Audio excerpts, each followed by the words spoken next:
अरहन्ताणम् नमो अरहन्ताणम् नमो अरहन्ताणम्। जिस दिन मनुष्य के मन में एक प्रश्न उठा कि सब आदमी समान क्यों नहीं, आदमी आदमी है फिर एक जैसे क्यों नहीं, आकृति में भेद, प्रकृति में भेद, विचार का अंतर ही अंतर। करोड़ आदमी को बिठा दो, आंख समान नहीं मिलेगी, नाक भी समान नहीं मिलेगी, सिर भी समान नहीं मिलेगा। स्पष्ट है आकृति का अंतर और प्रकृति का अंतर। दो भाई भाई भी समान नहीं।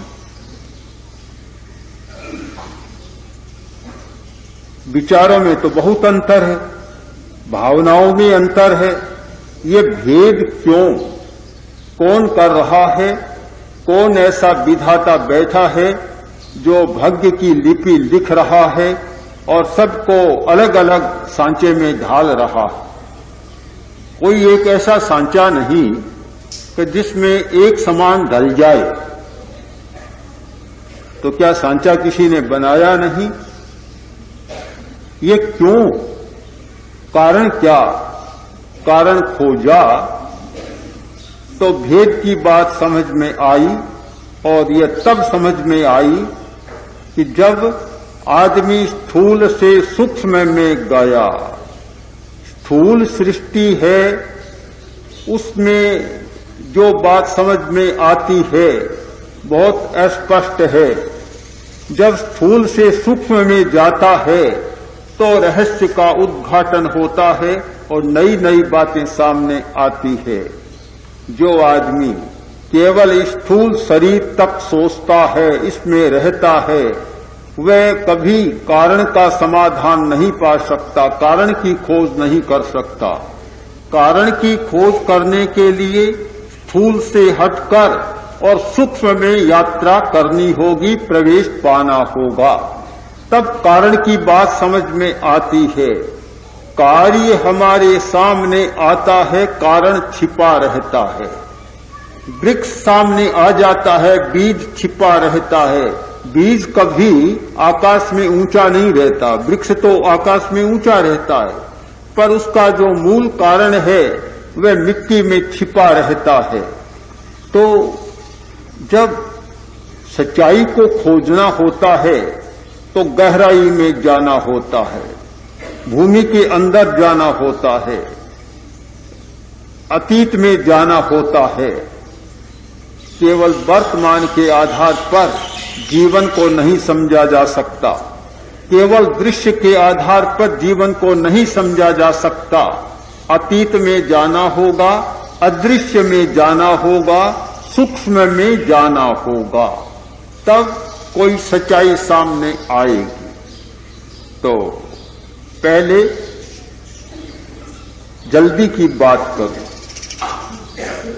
ज्यादा दूरी की बात बाद में करूं, पहले बीच की बात करूं। आज के वैज्ञानिकों ने भेद का कारण खोजा, हेरिडिटी, वंशानुक्रम। कि वंशानुक्रम है, ये भेद का कारण बनता है। वंशानुक्रम, ये बात पहले भी खोजी गई थी। आयुर्वेद में भी पैतृक गुणों की बात आती है। पैतृक गुण, माता पिता के गुण संतान में संक्रांत होते हैं।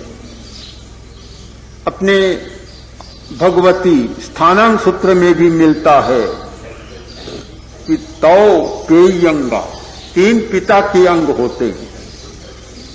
अच्छी मिंजा, केश मंसु रोम नहे, हड्डियां, हड्डी की मज्जा, केश, श्मश्रु, दाढ़ी, मूछ, रोम और नख, ये पिता के अंग पुत्र को मिलते और 3 माता के अंग मिलते,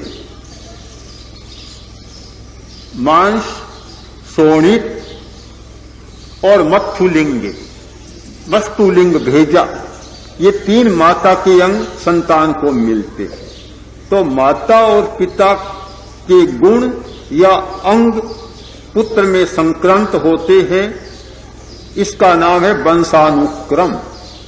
वंशानुक्रम, तो ये बात आयुर्वेद ने भी कही, जैन आगमों में भी मिलता है, और आज तो एक विज्ञान की पूरी शाखा वंशानुक्रम विज्ञान, पूरी एक शाखा बन गई। सही बात है, सही बात है, वंशानुक्रम विज्ञान।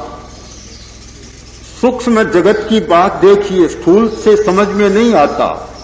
हमारा शरीर बना है कोशिकाओं द्वारा, सेल्स, कोशिकाओं ने शरीर का निर्माण किया है।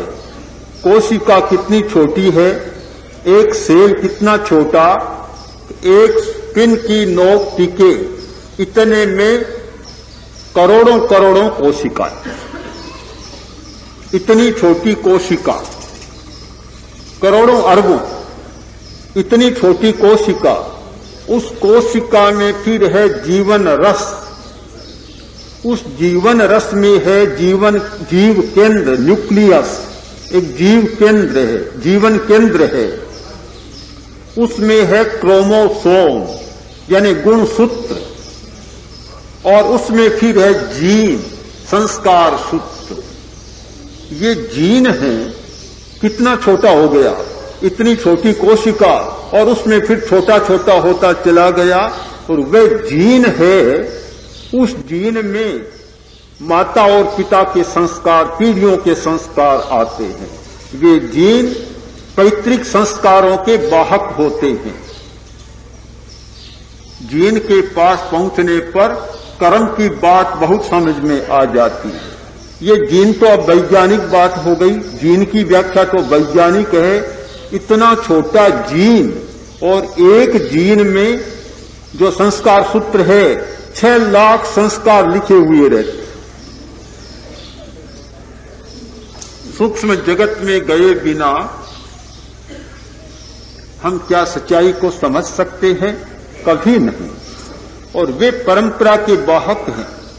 ये बात जो कही जाती है कि परंपरा, वंशानुक्रम, वह मारवाड़ी का दोहा है, छोटा सा प्रसिद्ध है, सब जानते ही हैं, मैं दोहरा दूं तो बाप जी सो बेटो, और छाली जी सो टेटो घेटो, और गड़े जी सी ठीकरी और मां जी सी दीकरी।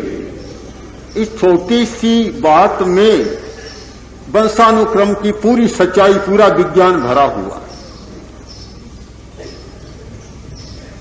परंपरा का बड़ा महत्व होता है। हर बात में देखते हैं कि इसकी कुल की परंपरा कैसी है। परंपरा, एक युवक से किसी ने पूछा, अरे भैया आजकल तो ये जो चोगा पहने हुए हो तुम, ये तो पुराने जमाने की, पुराने जमाने में पहनते थे ना अंगरखा, अंगरखा तुमने पहन रखा है, ये तो पुराने जमाने की परंपरा है, आज की तो कोई ये फैशन नहीं है। तो उसने कहा मेरे कुल की परंपरा। चलो बात समाप्त हो गई। दूसरा प्रश्न पूछ लिया कि आजकल तो दाढ़ी मूंछ मुंडाने की फैशन है और तुमने तो दाढ़ी मूंछ दोनों रख रखे हैं। बोला मेरे कुल की परंपरा। तीसरा प्रश्न पूछ लिया, तो अभी तुमने शादी नहीं की, कि मेरे कुल की परंपरा है, न मेरे बाप ने शादी की थी न मेरे दादा ने शादी की, मेरे कुल की परंपरा। कुल की परंपरा होती है अपनी अपनी। कुल की परंपरा एक सच्चाई है कि वास्तव में परंपरा का बड़ा मूल्य है कि वंशानुक्रम से क्या मिल रहा है। आज की सारी चिकित्सा पद्धति में, आयुर्विज्ञान की चिकित्सा पद्धति में वंशानुक्रम विज्ञान का बड़ा महत्व है। डॉक्टर देखेगा और पूछेगा कि यह बीमारी आपके माँ बाप को तो नहीं है, आपकी दादी को तो नहीं है, आपकी नानी को तो नहीं है, आपकी परनानी को तो नहीं है। पूरी हिस्ट्री जानेगा और बिना हिस्ट्री जाने रोग का सही निदान नहीं हो सकता, कोरे यंत्र नहीं कर सकते। पूरा कुल का इतिहास जानना होगा कि ये बीमारी कब से आ रही है, वंशानुक्रम से आ रही है। मानसिक चिकित्सक भी वंशानुक्रम के आधार पर चिकित्सा करेगा। वह सारी हिस्ट्री जानेगा कि ये जो पागलपन है, यह जो चित्त का विक्षेप है, ये जो डिप्रेशन होता है, क्या ये आपके किसी घर में है, किसी को, माँ बाप को है, दादा को हुआ, परदादा को हुआ, सारी बात जानेगा। क्योंकि वंशानुक्रम, हेरिडिटी, ये जो वे संस्कार, माता पिता के संस्कार पुत्र में संक्रांत होते हैं, पीढ़ियों तक चलते हैं। एक पीढ़ी नहीं, 5 पीढ़ी 10 पीढ़ी तक चलते रहते हैं। यह भी होता है कि बीच की पीढ़ी कभी छूट जाती है, आगे से चलते चले जाते। तो एक कारण बना भेद का कारण यह वंशानुक्रम। इस आधार पर आज जीनेटिक इंजीनियरिंग का पूरा विकास हो गया और अब आज के वैज्ञानिक इस खोज में लगे हुए हैं कि प्रारंभ से ही जीन को बदल दिया जाए जिससे कि व्यक्ति बदल जाए। इस बात में सारे लग रहे। तो फिर एक प्रश्न होगा कि अगर ये वंशानुक्रम से भेद हो रहा है तो 2 सगे भाई, उनमें फिर भेद क्यों हो रहा है? पूरा समाधान वंशानुक्रम से नहीं मिलता। और सूक्ष्म की खोज में गए तो जीन से भी आगे और सूक्ष्म जगत में गए तो पता चला कि ये भेद करने वाला एक तत्व हमारे भीतर बैठा है जो जीन से भी ज्यादा सूक्ष्म है, और वह है हमारा कर्म शरीर। कर्म शरीर।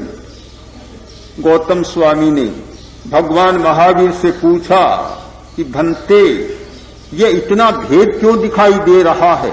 ये प्रश्न आज ही नहीं उठा, बहुत पुराना प्रश्न है कि ये विभाजन क्यों, कोई कैसा कोई कैसा, ये अंतर क्यों?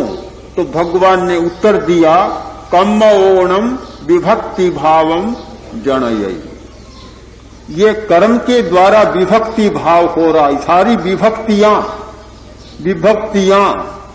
व्याकरण में 7 विभक्तियां या 8 विभक्तियां है, किंतु यहां तो न जाने कितनी विभक्तियां हैं। ये सारी विभक्तियां, भेद की रेखाएं कर्म के द्वारा हो रही है। हम कर्म तक पहुंच गए। यह हमारा स्थूल शरीर, औदारिक शरीर। इससे आगे जाए तो सूक्ष्म शरीर, तेजस शरीर, और उससे आगे जाए तो सूक्ष्मतर शरीर, यानी स्थूल जगत को पार करें, स्थूल जगत को पार कर सूक्ष्म जगत में जाएं, और फिर उससे आगे सूक्ष्मतर जगत में जाएं। तब शंका का समाधान होता है कि यह भेद करने वाला हमारे भाग्य का विधाता भीतर बैठा, हमारे ही भीतर बैठा है। वही हमारी भाग्य की लिपि लिख रहा है और वही सारा भेद डाल रहा है। ये 6 का लेख कोई दूसरा नहीं दिख रहा है, कोई विधाता नहीं आ रहा है। शायद अब भी चलता होगा, पहले तो चलता था कि बच्चा जन्मता और 6 दिन रात को वह स्याही लेखनी रखी जाती थी। कभी विधाता आएगा और भाग्य की लिपि, हाँ, झरोका खुला रखते कि कहीं आकर वापस न चला जाए। भला कहां से आएगा, झरोके में अटक जाएगा।